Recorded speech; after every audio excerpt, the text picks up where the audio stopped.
nouveau bilan lecture et c'est parti.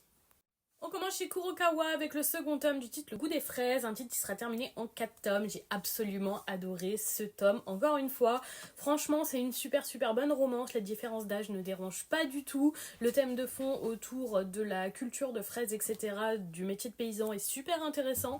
La relation avance bien et nos personnages sont adorables, je n'ai rien à redire. On passe chez Kana avec le 5e tome de Princesse Puncheuse. J'aime toujours autant ce shoujo hyper dynamique avec une jeune femme qui n'hésite pas à taper dans tout le monde.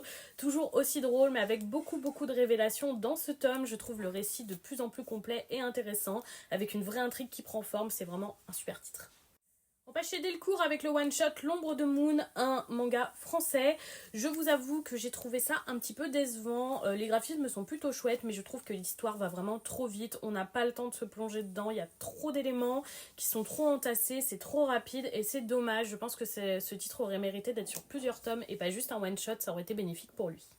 On passe chez Meian avec les tomes 17 et 18 de Grand Blue, un titre que j'aime toujours autant, un de mes titres humoristiques favoris. Franchement, je vous le recommande et je vous recommande aussi l'animé pour découvrir.